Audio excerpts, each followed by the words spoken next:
Hello everyone, আসসালামু আলাইকুম। Welcome back to my channel Ayesha Islam blogs থেকে সবাইকে স্বাগতম জানাচ্ছি। আজকে এত নতুন ভিডিও নিয়ে চলে আসলাম আপনাদের মাঝে।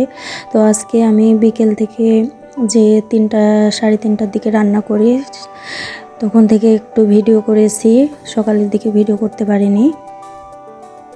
তা আজকে আমি তো রান্নার ভিডিও আপনাদের মাঝে শেয়ার করছি। আমি আজকে কি রান্না করছি, আর আমি বিকেলের টাইমে তো বাড়িতে যতটুকু পারি ততটুকু বলেছি আগে ইফতারিতে কি তৈরি করি।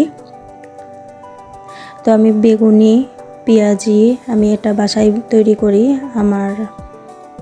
এগুলো আমাদের সবাই বাসায় পছন্দ করে বানানো।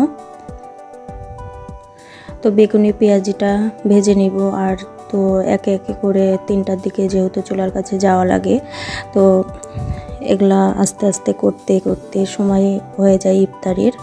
তো পেঁয়াজিটাও ভেজে নিব, আর অল্প অল্প করে করি। আর মুড়িটা যেহেতু আমাদের মাখানো পছন্দ করে, তো খুব বেশি তো মাখানোর জন্য ভালো লাগবে না, তো যতটুকু পরিমাণ ততটুকু করে কয়েকটা করে ভেজে নিই। সাথে বুটটা আমি আগে থেকে সিদ্ধ করে রাখি। আর আমাদের গ্রামের চলাফেরা তো বুঝতেই পেরেছেন, যারা দেখেছেন যে গ্রামের চলাফেরা কেমন। তো বুটটা আমি এবার তেলে দিয়ে নেব। আগে থেকে সব কিছু রেডি করা থাকে, আমি শুধু তেলে দিয়ে নেব। মশলাটা দিয়ে কষিয়ে নেব ভালোভাবে। কষানোর পরে বুটটা দিয়ে তেলে দিয়ে নেব। এটা আপনারা কিভাবে রান্না করেন প্লিজ কমেন্টে জানাবেন। তো বুটটা রান্না করব। আর বাইরে দেখেন আবহাওয়াটা আজকে তেমন ভালো ছিল না, আর আজকে একটু রোদ উঠেছিল, অবশ্যই হালকা দুপুরের দিকে একটু রোদ উঠেছিল। আর আবহাওয়া তো একটু ঠান্ডা ঠান্ডা ভাব। তো বুটটা তেলে দিয়ে নেব। আর আজকে আমি গরুর মাংস রান্না করব।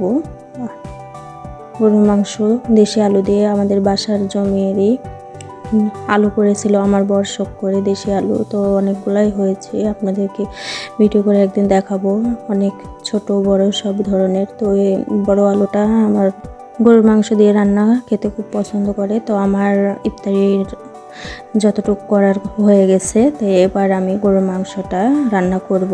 আর দেশি আলুটা ভেজে নেব আগে।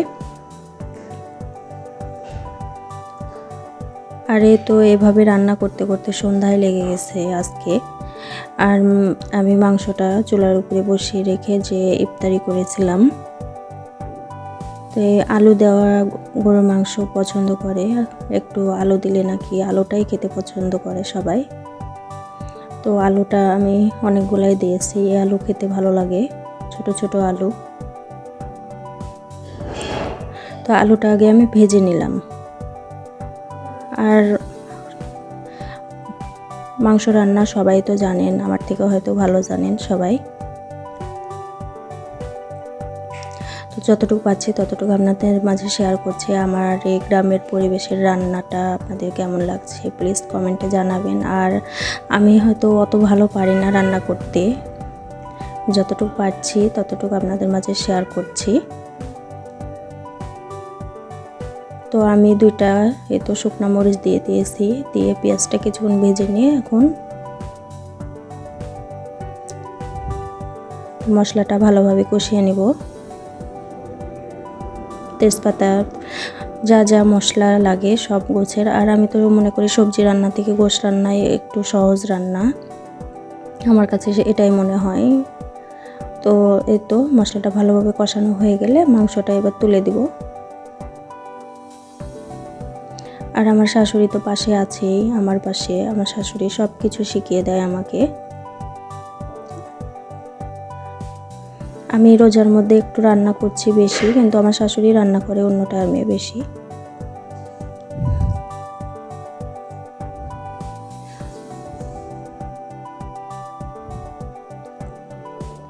তো মাংসটা তুলে দিলাম, দিয়ে ভালোভাবে একটু কষিয়ে নেব।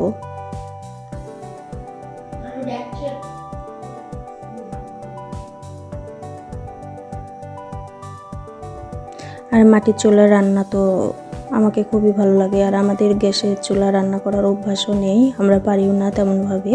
হয়তো টুকিটাকি আছে, এগুলো আমরা গ্যাসে করি, হয়তো ডিম ভাজা টুকিটাকি কাজগুলো আমরা গ্যাসে করি, আর আমাদের হবেও না, যেহেতু আমাদের জমি জায়গা করে অনেক লেবার লাগে জমিতে।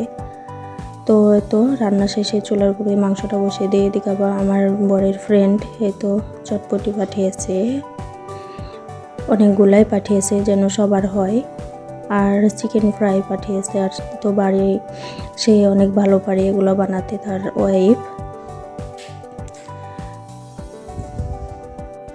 তো এখানে তেঁতুলের টক আছে, আর ঝাল, এটা যেন কেমন খেতে অনেক স্বাদ হয়েছিল আর অনেক মজা খেতে।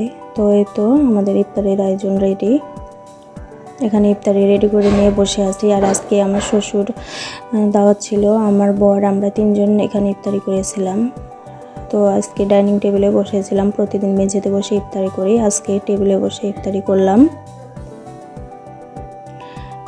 তো মধ্যবিত্ত ফ্যামিলিতে যেভাবে ইফতারি হয় আপনারা দেখেন। আমি সব কিছু রেডি করে নিয়েছি, মুড়িটা মাখাবো তাই। আর প্লেটে প্লেটে তুলে দিয়েছি।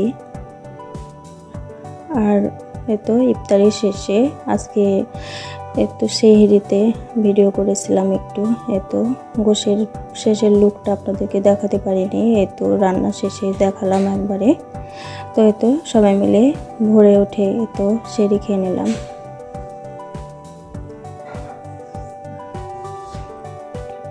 আর অনেকগুলাই তরকারি, রোজার দিনে তরকারি ফুরাচ্ছে না।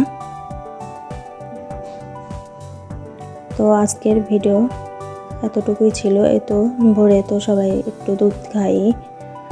তো প্লিজ সবাই ভালো লেগে থাকলে সাবস্ক্রাইব করে দেবেন। আল্লাহ হাফেজ, আসসালামু আলাইকুম।